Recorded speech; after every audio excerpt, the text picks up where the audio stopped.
How to deal with stress or trauma, part 1.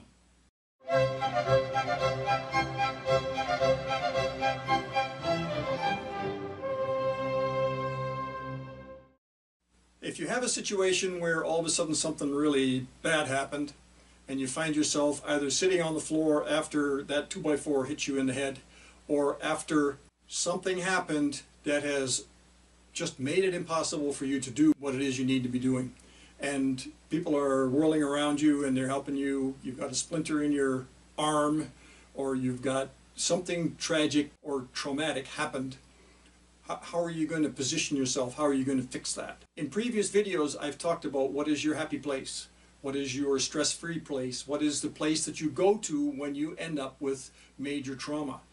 This is a big test when you actually then have a trauma.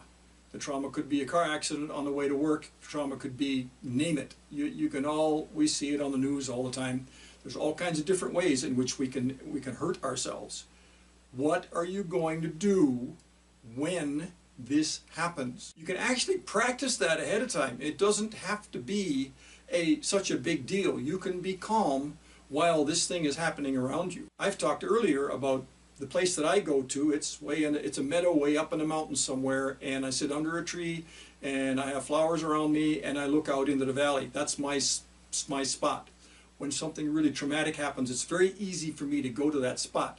So you can prepare yourself for any trauma that comes up in your life by having a place that you can go to in your mind, in your emotions, in different parts of your own being. Doesn't matter where it is you decide to locate this thing, but it's like a hard drive on a computer. There's a certain spot where your Word file is. There's a certain spot where you keep your inventory of the parts that you use for your construction business. There's a way to figure out how you can find a spot for yourself. There's nobody needs to know that you're in that spot. Your physical body is being taken care of, or you've had a trauma happen or something's happened. You don't have to be freaking out, is the word that we use. Just be in your spot, and then you can just be an observer of what's happening to you.